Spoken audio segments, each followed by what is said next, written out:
고린도전서 8장 1절부터 마지막 절까지 읽겠습니다.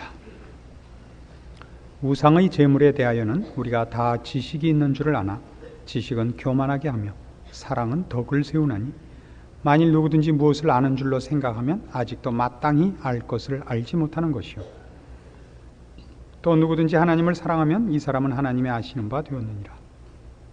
그러므로 우상의 제물 먹는 일에 대하여는 우리가 우상은 세상에 아무것도 아니며 또한 하나님은 한 분밖에 없는 줄 아노라.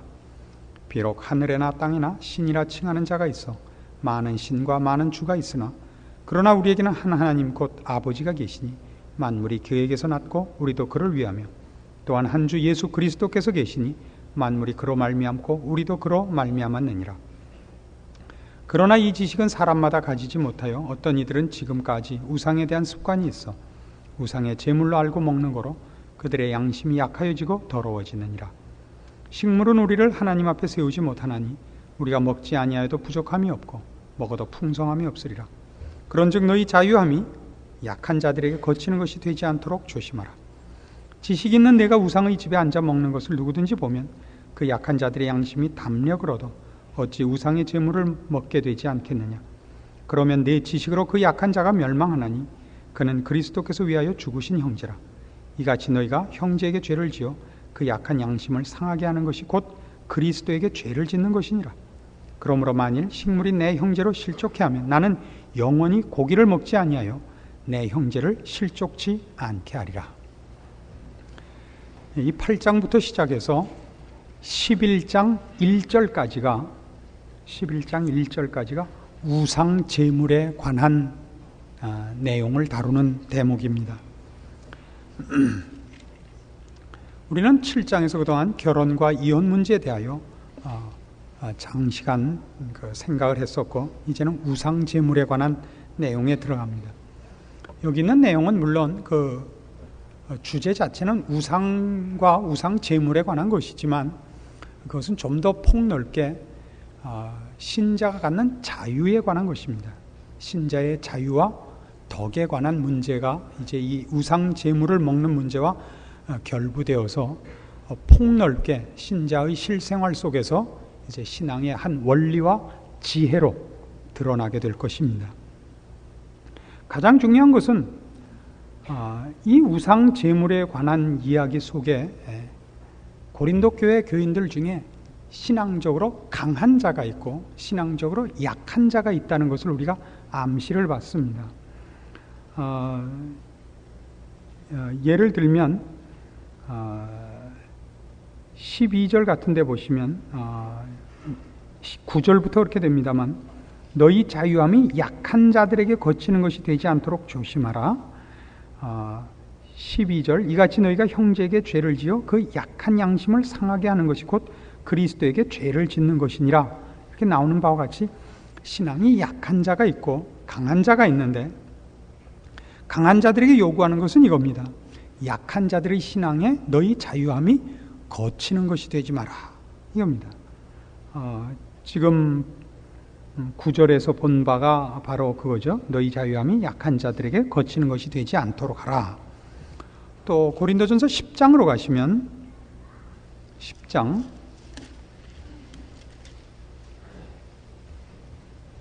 32절 유대인에게나 헬라인에게나 하나님의 교회나 거치는 자가 되지 말고 나와 같이 모든 일에 모든 사람을 기쁘게 하여 나의 유익을 구치 아니하고 많은 사람의 유익을 구하여 저희로 구원을 얻게 하라.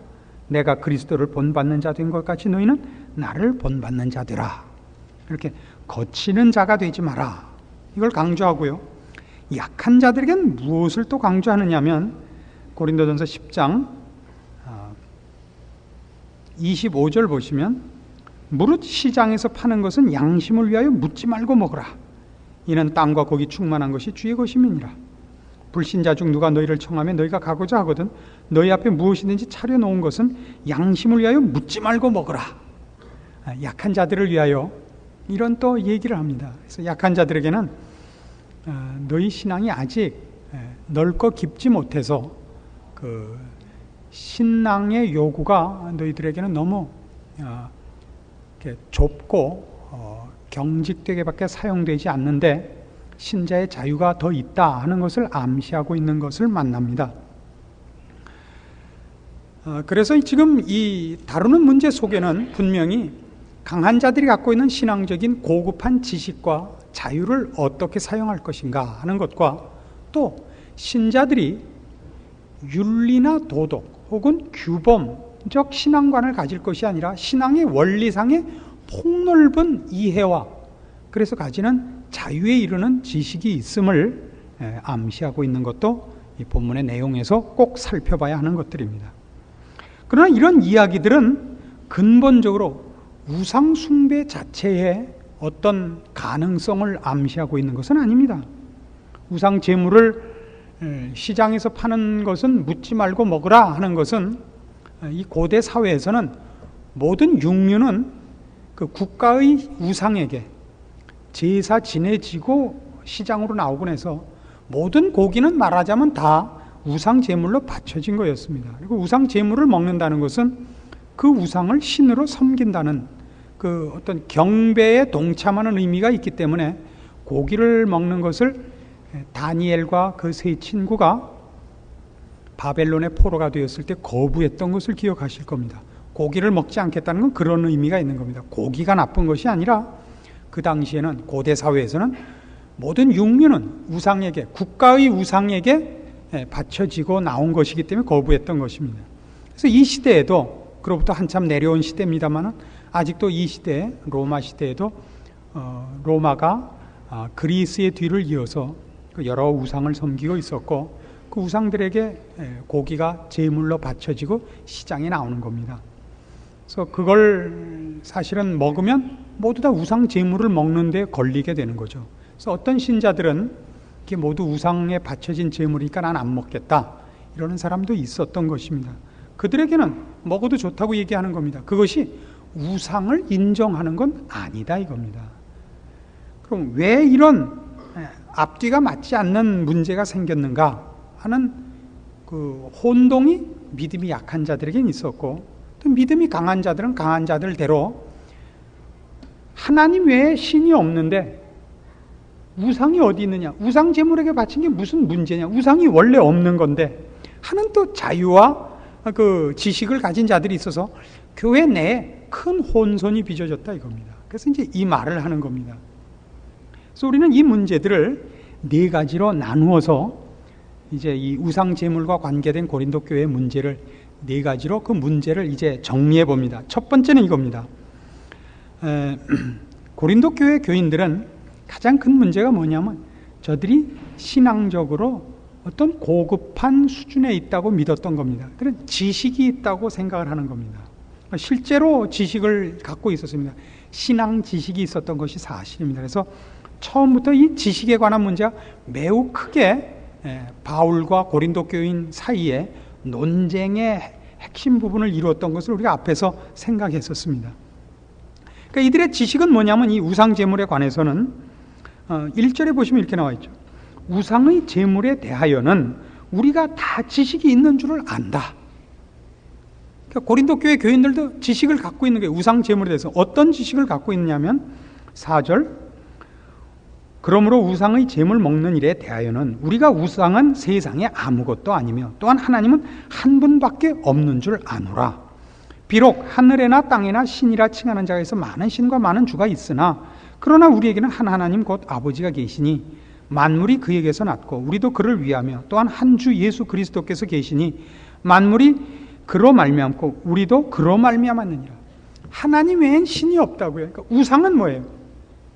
우상은 하나님 외에 어떤 다른 신을 섬기는 건데 있는 신을 섬기는 게 아니라 없는 신을 섬기는 거 아니에요? 사람들이 자기네가 그런 신이 있는 걸로 오해를 해서 가상적으로 정해놓고 믿는 거니까 원래 없는 건데요. 없는 신한테 뭐 하는 게 무슨 문제냐 말이에요. 그래서 우상 제물 먹는 거를 이 신앙이 자기 깐에는 좀 고급하다고 알고 있는 사람들, 즉 신앙의 지식이 있었던 사람들은 그게 무슨 문제냐? 그런 이 식으로 표현을 하자면 강한 믿음을 가진 자들이 있었단 말입니다. 그게 무슨 문제냐? 그래서 가서 우상 제물을 떳떳이 먹는 거죠. 지금은 모르겠습니다만 오래전에 그 경복궁에 있는 박물관에 가면 여러 가지 그 물건을 이렇게 전시한 중에 한 방에 들어가면 불상만 쭉 있는 방이 있었어요. 지금도 있나 모르겠어요. 근데 그 중에 불상이 제일 큰 게, 가운데 큰 게 하나 있는데 거길 가보니까 돈이 수북히 쌓여 있더라고요. 그래서 제가 땅에 떨어진 돈도 제가 줍지 않는 사람인데 그건 주워가고 싶더라고요. 그 고약한 생각이죠.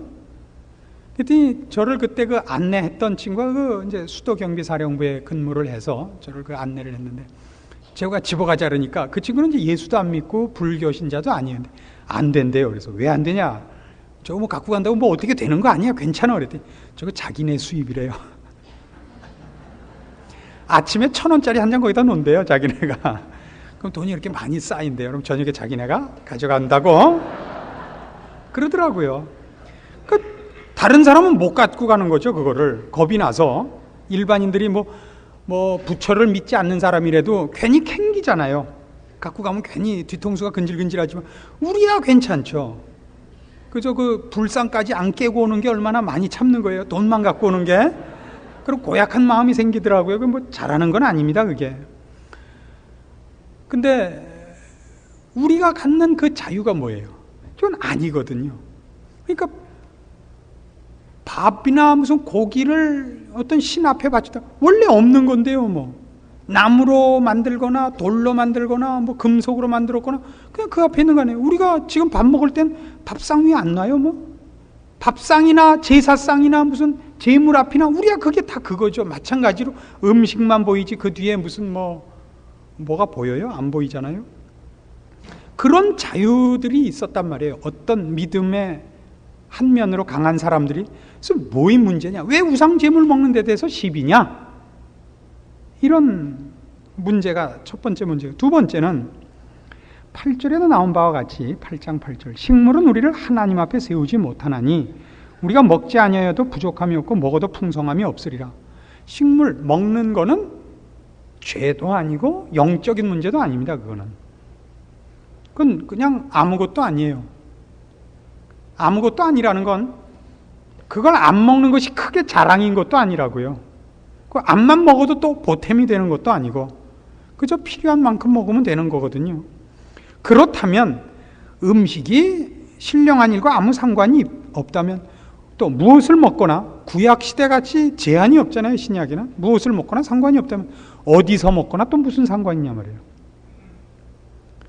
왜 이 어디서 먹는다는 문제가 생기느냐면 이 고린도 교회 교인들 중에는 이 믿음이 강하다고 스스로 생각하는 이들이 우상을 섬기는 신전에 들어가서도 먹는 거예요. 거기 그 우상을 섬기는 친구들이 있을 수 있잖아요. 거기서 이교도였다가 예수를 믿게 됐는데 친구들은 아직 돌아오지 않아서 거기 가 있어요. 그럼 가서 그 친구들은 그 우상의 신전에서 그 제물을 먹어요. 그 우상을 섬기니까. 이 사람은 그 우상을 인정하지 않으니까, 우상이란 게 없는 줄 아니까 떳떳이 먹는단 말이에요. 떳떳이. 이 떳떳이라는 말이 매우 그 미묘한 문제입니다만은. 그래서 신전에 들어가서 먹으면 어떻고, 뭐 제단 앞에서 먹으면 어떠냐? 사도 바울은 안 된다 그러거든요. 그래서 이것이 두 번째 큰 문제가 됐고요. 세 번째 문제는 이 사람들에게 이런 오해가 하나 있었습니다. 성례를 받는 것이 어떤 마술적인 보호가 있다라고 믿고 있었어요. 성례라는 것은 세례와 성찬을 말합니다. 그래서 이 고린도 교회 교인들에게 이 성찬식이 상당히 중요한 의미를 가졌는데요.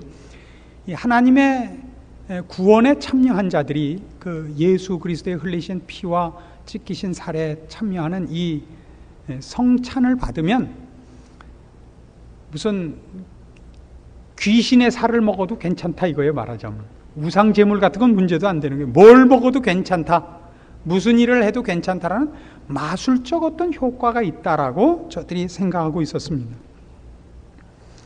그 다음에 네 번째 문제는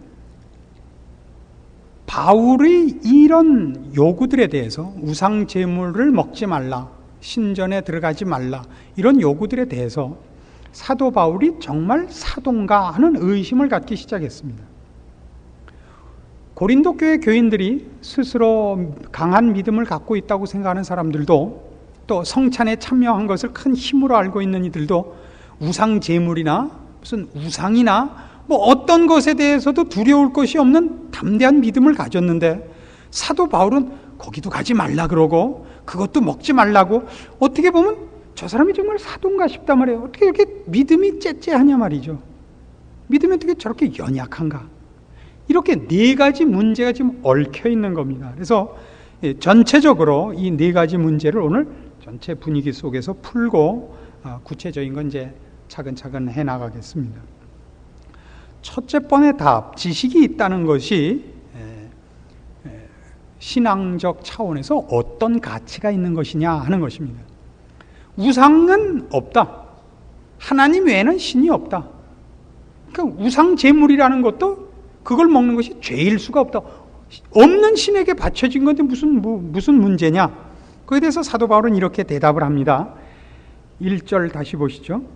우상의 제물에 대하여는 우리가 다 지식이 있는 줄을 아나 지식은 교만하게 하며 사랑은 덕을 세우나니 만일 누구든지 무엇을 아는 줄로 생각하면 아직도 마땅히 알 것을 알지 못하는 것이라. 신앙의 가장 고급한 기준은 지식이 아니라 사랑이라, 이렇게 얘기를 한단 말이에요. 네 지식이 다른 사람에게 덕이 되는가, 유익이 되는가를 따져야지, 네가 옳으냐 그르냐를 따지는 것이 신앙의 가장 고급한 기준은 아니다. 이것이 사도 바울의 답이에요. 이건 뒤에 8장 9절에 보시면, 그런즉 너희 자유함이 약한 자들에게 거치는 것이 되지 않도록 조심하라. 이게 두드러지게 나오고, 11절 그러면 네 지식으로 그 약한 자가 멸망하나니 그는 그리스도께서 위하여 죽으신 형제라. 네 지식으로, 그 지식을 갖지 않은 자는 네가 우상 제물을 먹는 걸 보면 너 같은 신앙의 지식의 경지에 오지 않은 사람이 볼 때는 하나님도 있고 또 제우스도 있고 또 무슨 아데네도 있고 이렇게 여러 신이 있는데 그 중에 최고 신이 여호와 하나님이고 다른 신들도 있나 보다라고 생각해서 그의 신앙이 넘어질 것 아니냐. 네 자유함이 저 약한 자의 신앙을 넘어뜨린 것이다. 그럼 네 지식이 12절 11절 그러면 네 지식으로 그 약한 자가 멸망하나니 그는 그리스도께서 위하여 죽으신 형제라. 이같이 너희가 형제에게 죄를 지어 그 약한 양심을 상하게 하는 것이 곧 그리스도에게 죄를 짓는 것이니라. 그래서 네 신앙의 기준을, 가장 중요한 기준을 지식에 두지 말고 어디에 둬라? 사랑에 둬라. 남에게 덕이 되는가 보라. 네 지식과 네 신앙적 지식이 갖는 자유함을 너를 위하여 쓰지 말고 남을 위하여 써라. 남을 사랑하는 마음으로 기꺼이 너를 절제해라. 이것이 사도 바울이 이 문제를 가지고 우리에게 가르치는 것입니다. 이건 대단히 우리에게 많은 내용을 가지고 현실적으로 다가오는 답입니다. 한국 교회가 두 가지 커다란 시험을 받았었는데 그건 다 선한 것으로 시작됐습니다. 구원의 확신과 방언입니다. 그 두 가지를 가지고 한국 교회가 다 별 이익을 보지 못했던 것은 그 지식을 가진 이들이 그것으로 덕을 세우지 못했습니다. 사랑의 마음을 가지고 유익을 끼치지 못하고 분란을 일으켰었죠. 그래서 한국 교회는 이런 신령한 은사나 어떤 확신 있는 감격들이 거부되는 부작용을 낳습니다. 그래서 저 같은 경우도 그런 부작용을 받아서 무슨 빈들에 마른 풀같이 라는 찬송이라든가 성령이 오셨네 이런 찬송은 아마 죽기 전에 못 부르고 죽을 것 같아요. 그걸 부르려고 그러면 그 왼수들 얼굴이 떠올라서 그 막 어느 한쪽으로 막 가버린 사람들이 그 너무 두드러지게 그 반감을 불러일으켜 놔서 좋은 찬송을 못 부르게 만들었다고요. 그리고 감격 있는 분위기를 못 만들게 되어버렸어요. 왜? 아무 때나 말도 안 되는 소리 해놓고 불 끄시오 그러고 다 그냥 큰 소리로 기도하라 그러고 안 울면 집에 안 보내줘서 우리가 그래서 집에 가려고 막 울었잖아요. 그 바람에 정말 하나님께서 우리에게 감동을 줘도 감동이 되려고 그러면 확신경질이 나는 이 알레르기성 체질이 되어버렸다. 이건 분명히 우리의 부작용입니다. 이걸 우리가 극복해야 됩니다. 왜 생겼다고요? 피해자일 땐 이렇게 떳떳이 얘기할 수 있지만 우리가 가해자일 때는 어떻게 하시겠습니까? 우리가 가진 신앙이 남에게 그런 덕을 세우지 못하고 상처를 주고 많은 부작용을 낳았다면 어떻게 하시겠습니까? 우리가 어떤 약한 양심을 넘어뜨리는 것이 곧 그리스도에게 죄를 짓는 것이라는 얘기에 대해서 우리는 상당히 엄한 경고를 받는 셈입니다. 굉장히 조심해야 되는 것이죠. 옳고 그른 싸움이 신앙의 전부가 아닙니다. 옳고 그러야 됩니다. 그것을 떠나면 진리라는 게 설 수 없으니까 그건 중요합니다. 언제나 하나님의 진리에는 은혜와 사랑이 붙어 다닙니다. 은혜와 사랑과 결별한 진리는 심판밖에 없습니다. 예수 그리스도를 보내신 이유가 뭐라고요? 아버지께서 그 아들을 세상에 보내신 것은 세상을 심판하려 하심이 아니요 저로 말미암아 세상이 구원을 얻게 하려 하심이라. 지금은 구원의 때입니다. 하나님의 심판을 지금은 보류하고 계시는 때입니다. 우리가 즐겨 심판을 외치지 않습니까? 여러 가지로 우리가 써야 되고 나중에 이 부분은 따로 우리가 조심스럽게 더 살펴볼 필요가 있습니다. 앞에서 얘기했던 두 번째 질문,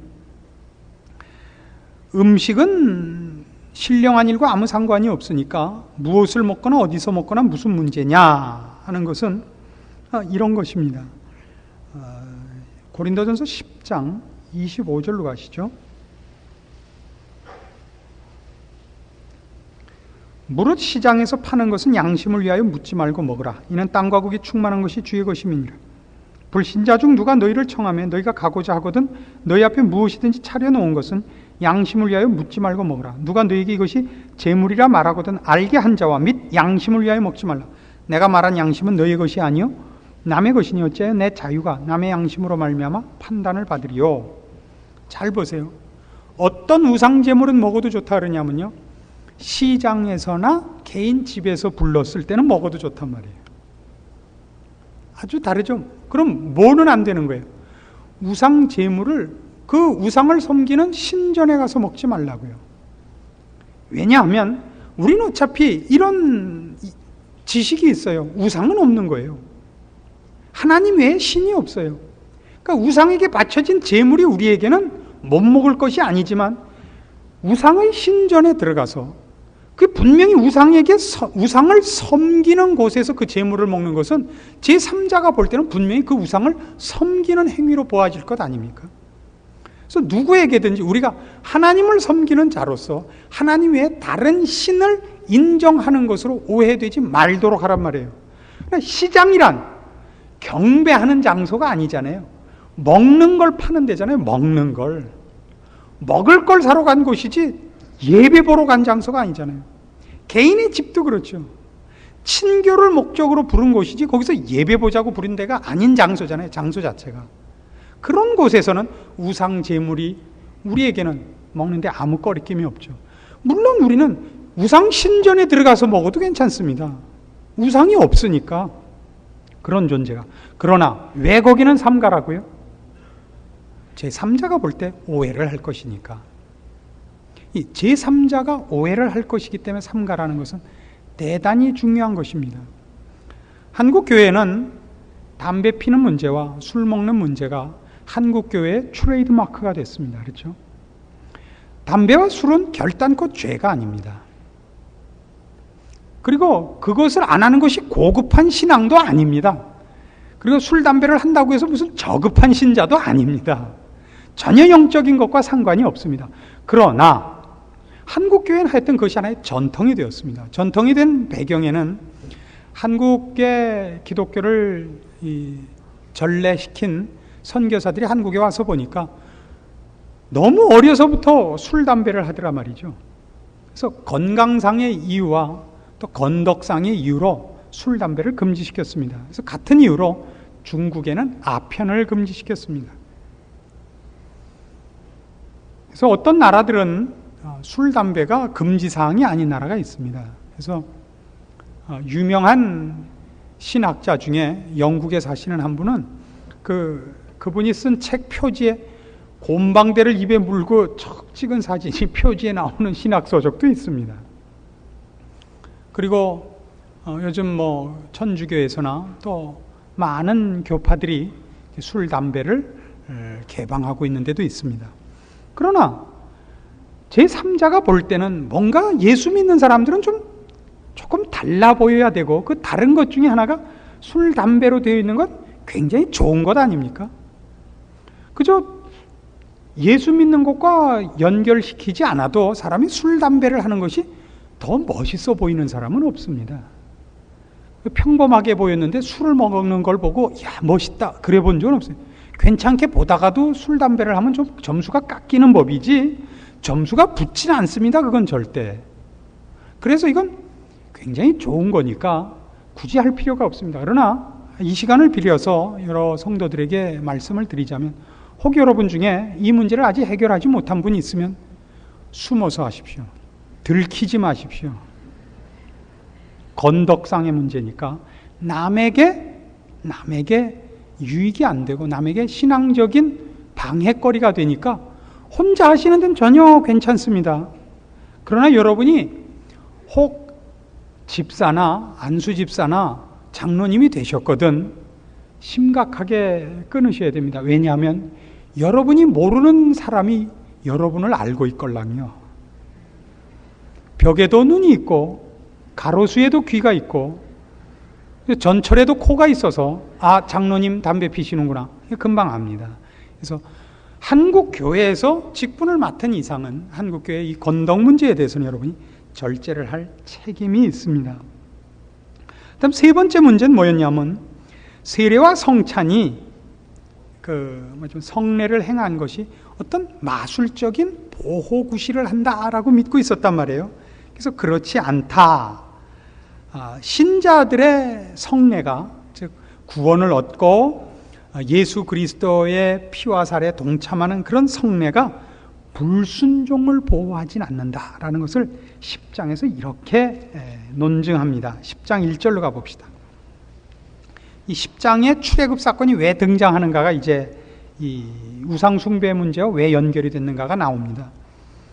10장 1절입니다. 형제들아, 너희가 알지 못하기를 내가 원치 아니하노니 우리 조상들이 다 구름 아래 있고 바다 가운데로 지나며 모세에게 속하여 다 구름과 바다에서 세례를 받고 다 같은 신령한 식물을 먹으며 다 같은 신령한 음료를 마셨으니 이는 저희를 따르는 신령한 반석으로부터 마셨음에 그 반석은 곧 그리스도시라. 그러나 저희의 다수를 하나님이 기뻐하지 아니하신 거로 저희가 광야에서 멸망을 받았느니라. 그런 일은 우리의 거울이 되어 우리로 하여금 저희가 악을 즐겨한 것 같이 즐겨하는 자가 되지 않게 하려 함이니 저희 중에 어떤 이들과 같이 너희는 우상 숭배하는 자가 되지 말라. 기록된 바 백성이 앉아서 먹고 마시며 일어나서 뛰는 다음과 같으니라. 저희 중에 어떤 이들이 간음하다가 하루에 23,000명이 죽었나니 우리는 저희와 같이 간음하지 말자. 저희 중에 어떤 이들이 주를 시험하다가 뱀에게 멸망하였나니 우리는 저희와 같이 시험하지 말자. 저희 중에 어떤 이들이 원망하다가 멸망시키는 자에게 멸망하였나니 너희는 저희와 같이 원망하지 말라. 저희에게 당한 이런 일이 거울이 되고 또한 말세를 만난 우리의 경계로 기록하였느니라. 무슨 얘기인가 잘 보세요. 출애굽했죠.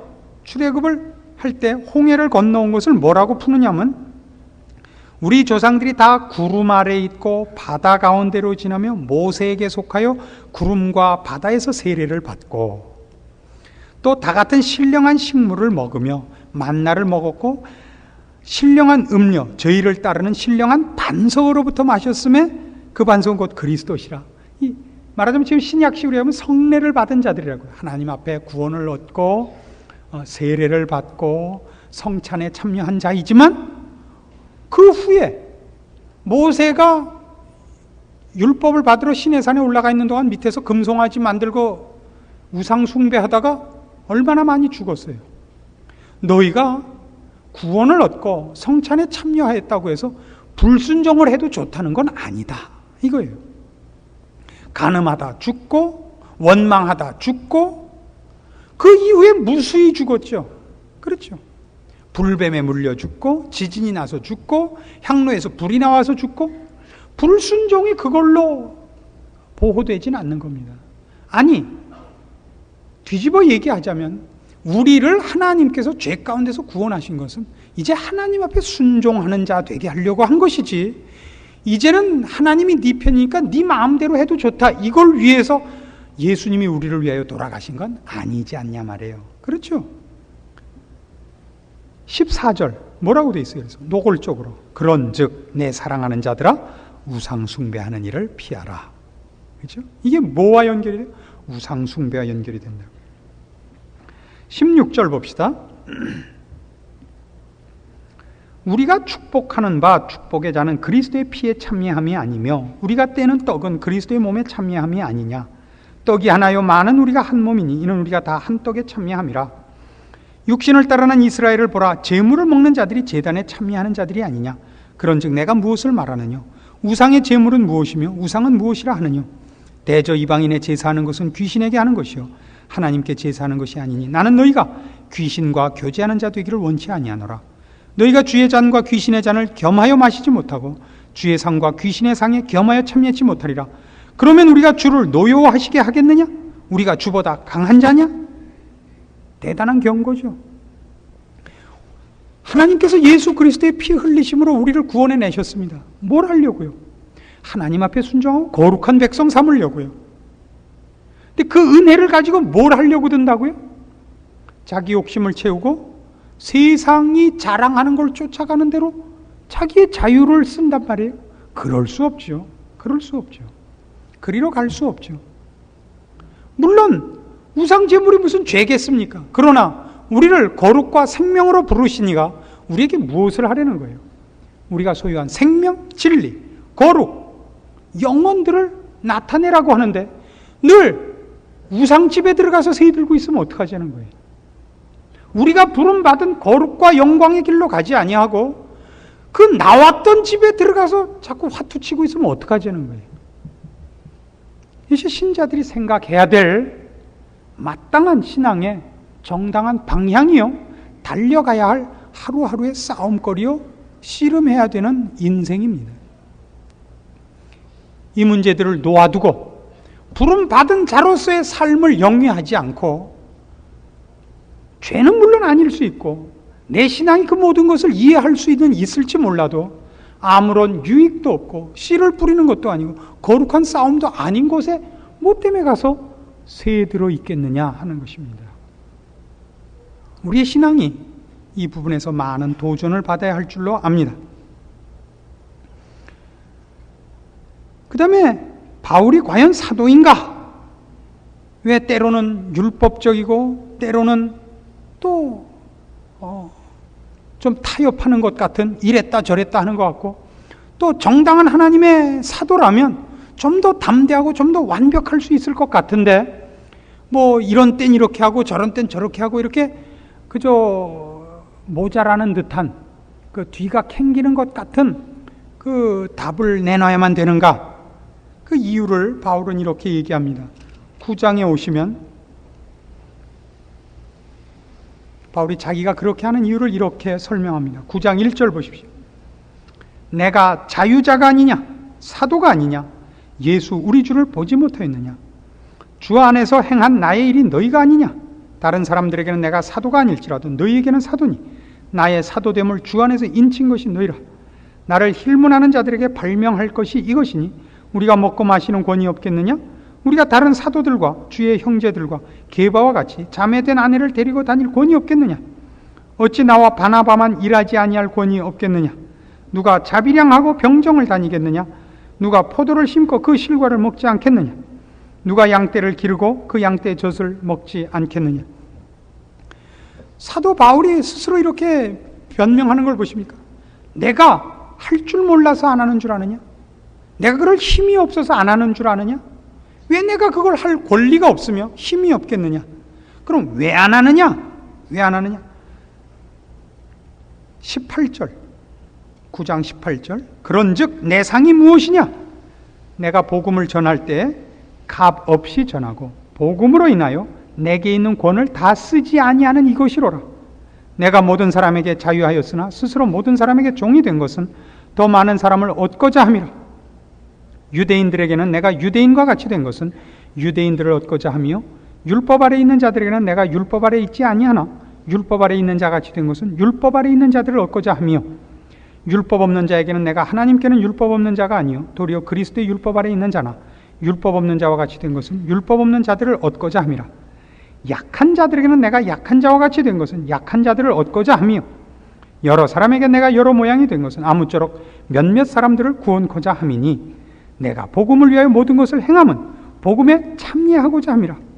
운동장에서 다름질하는 자들이 다 달아날지라도 오직 상은 얻는 자가 하나인 줄 너희가 알지 못하느냐. 너희도 얻도록 이와 같이 다름질하라. 이기기를 다투는 자마다 모든 일에 절제하나니 저희는 썩을 면류관을 얻고자 하되 우리는 썩지 아니할 것을 얻고자 하노라. 사도 바울이 왜 그렇게 보였다고요? 약한 자들에겐 약한 자들에게 유익하도록, 강한 자들에겐 강한 자에게 유익하도록. 이게 부모의 심정입니다. 가정교사와 부모의 차이죠. 가정교사는 자기가 실력이 있으면 돼요. 못 쫓아오는 건 학생 탓이에요. 잘라버리면 돼요. 부모는 그렇지 않습니다. 잘 가고 있는 자식에게보다 잘 못 오고 있는 자식에게 더 많은 정성을 쏟고 헛된 노력을 알면서도 끝없이 쏟아붓는 것이 부모된 마음 아닙니까? 이것이 신자의 마음이어야 됩니다. 우리 하늘에 계신 우리 아버지께서 우리를 자녀같이 취급하사 우리를 살려내기 위하여 예수 그리스도를 죽이시고 사람들에게 수모를 당케 하신 그 마음을 기억해서 아버지께서 예수 그리스도의 피로 값주고 사신 영혼들, 그리고 그런 마음으로 내려다보는 죄인들에 대하여 여러분 마음이 쉽게 심판의 칼을 뽑지 않도록 하셔야 됩니다. 그 사랑과 용서를 가지고 겸손하셔야 되고 끝없는 사랑으로 저들을 믿음 가운데서 기다릴 줄 알아야 됩니다. 그래서 나중에 이 모든 문제들에 대하여 이것이 고린도 교회에 보내진 편지이기 때문에 저들의 지식을 꾸짖기 위하여 지식이 신앙의 최고의 기준이 아니라 사랑이라 하는 걸 나타내기 위하여 사랑장이 고린도전서에 있는 겁니다. 13장으로 가봅시다.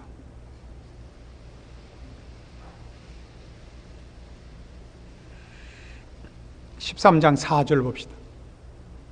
사랑은 오래 참고 사랑은 온유하며 투기하는 자가 되지 아니하며 사랑은 자랑하지 아니하며 교만하지 아니하며 무례히 행치 아니하며 자기의 유익을 굳지 아니하며 성내지 아니하며 악한 것을 생각지 아니하며 불의를 기뻐하지 아니하며 진리와 함께 기뻐하고 모든 것을 참으며 모든 것을 믿으며 모든 것을 바라며 모든 것을 견디느니라. 이 마음을 아시겠습니까? 우리가 지금 볼 때 제일 미운 사람, 저 사람이 회개할까봐 겁나는 사람 있죠. 저거 회개하고 천국 올까봐. 여태껏 믿게 놀았으니까 끝엔 지옥을 가야 되잖아요. 이게 나중에 회개할까봐 겁이 나요. 그런 마음을 품으면 안 돼요. 그 누구일지라도 그가 회개하기를 기다려야 돼요.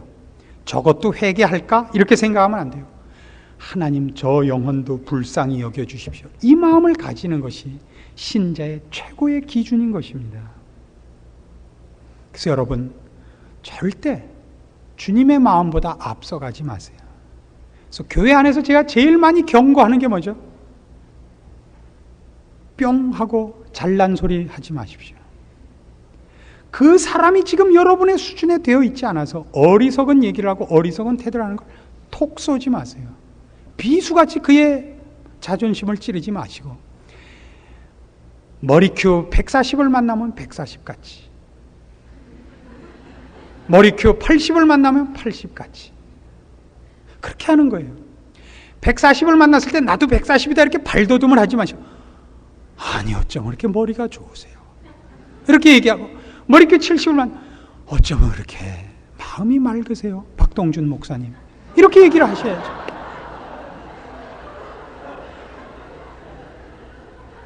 그걸 절대 여러분 잘난 척하고 얘기를 하면 안 돼요. 그런 칭찬은 굉장히 조심을 해야 되는 거예요. 사람은 금방 알아요. 아, 이게 뒤로 비웃는구나. 이걸 들키면 안 돼요. 들키면 안 된다는 건 교활하려는 것이 아니라 들킬 것이 없게 진심으로 하셔야 돼요. 진심으로. 그런 자신이 없을 땐 가만히 계세요. 가만히. 이 세상에 있는 것 중에 가만히 있어서 대접받는 게 뭔지 아세요? 그게 우상이에요. 우상이 뭐라고 짓거리는 거 봤어요? 가만히 있으니까 그냥 모두가 다 나와서 지랄을 법석을 떠는 거예요. 가만히 있으면 그죠? 부처님 같이 그저 가만히 계시면 대접받아요. 대접받아요. 우리의 신앙의 실력과 우리의 신앙의 기준은 지식이 아닙니다. 지식이 있어야 됩니다. 진리를 모르면 안 됩니다. 그것이 언제나 사랑과 같이 가고 그것이 언제나 하나님의 마음과 같이 가는, 그리고 나를 절제하고 유익을 도모하는, 덕을 세우는 것과 붙어 다니는 그런 신자가 되기를 권합니다. 기도하십시다. 하나님 아버지 은혜를 감사합니다. 우리를 하나님의 자녀 삼으시고 빛으로 진리로 영생으로 부르셨으며 우리를 통하여 또 다른 영혼들을 돌보게 하신 것을 감사합니다. 생명이 생명을 낳듯이 이제 우리가 마땅히 생명을 낳아야 될 텐데 부모된 마음을 가지게 하사 아름다운 열매를 맺게 하시고 정당한 열매를 맺게 하시며 인내와 순종으로 주님의 십자가를 방해하지 않는 신자들이 다 되게 하시옵소서. 주께서 오늘 우리를 통하여 하시는 모든 역사에 동참하여 추수하는 즐거움, 살아계신 하나님께서 지금도 베푸시는 은혜에 우리 모두 동참하여 그 풍성한 은혜와 열매를 맛보는 복된 신자의 삶을 살아갈 줄 아는 사랑 있는 신자들이 다 되게 하시옵소서. 예수님의 이름으로 기도합니다. 아멘.